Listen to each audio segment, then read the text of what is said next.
Hello guys, welcome back to my YouTube channel. In this video we will cover what are the best treatment options for prostate cancer.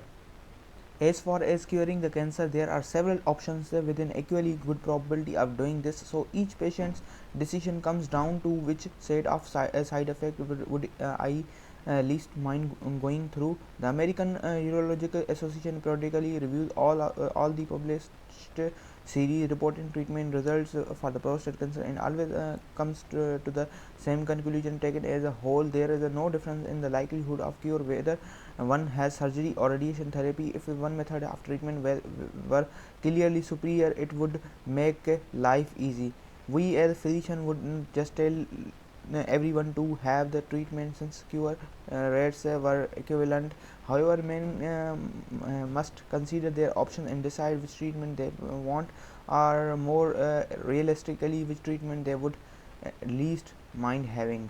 So before going any further, there are a few things to keep in mind. Number one, not everyone with a prostate cancer needs to be a treatment. Active surveillance is appropriate for many men, at least for a short period and perhaps for a lifetime. Number two, there are only two methods of curing prostate cancer: surgery and radiation therapy.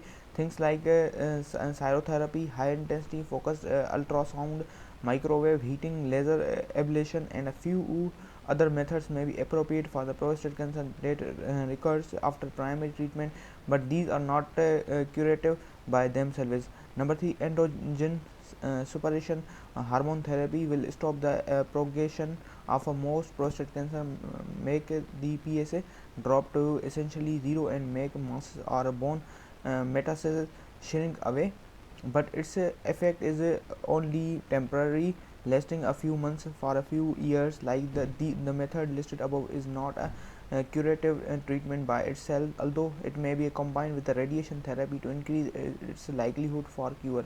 Androgen suppression has its own set of side effects, including fatigue, loss of muscle mass, weight gain, loss of libido, impotence, uh, impotence, and sclerosis and depression. Number four, urologists are fond of telling patients that if you have a surgery, you can always have a radiation afterward, but if you have a radiation, you cannot have a surgery afterward, which is for the most part of a true statement, but this generalization omits some important facts.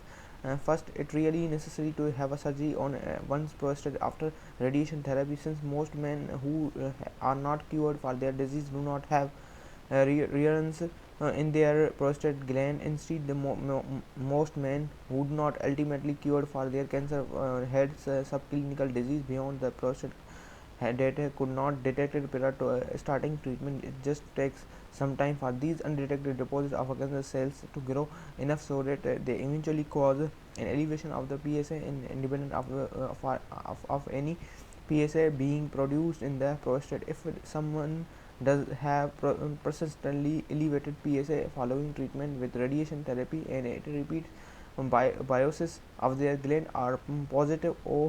And by the way, post radiation biopsies are only reliable starting about 2 years after the completion of radiation therapy, since it takes time of cancer cells to die after being treated, and then there is only 550 50 chance that their recurrence is only the gland.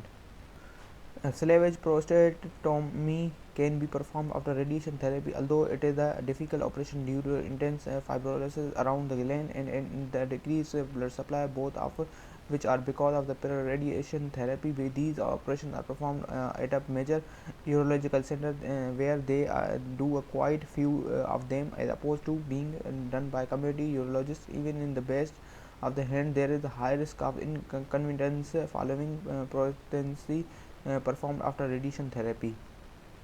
Since there is a 50-50 chance that the recurrent cancer is only in the prostate, and there is a 50-50 chance that the surgery will result in a cure. Not only you have radiation therapy after surgery, but if 20 to 30% of the time you must have a radiation after surgery, since that is how often the pathologist finds cancer that has been cut through at the edge of the specimen to be cured. Post operative radiation therapy result in the 90% chance of the sterilizing any radial cancer found by pathologists. And by the way, when surgeons report their overall cure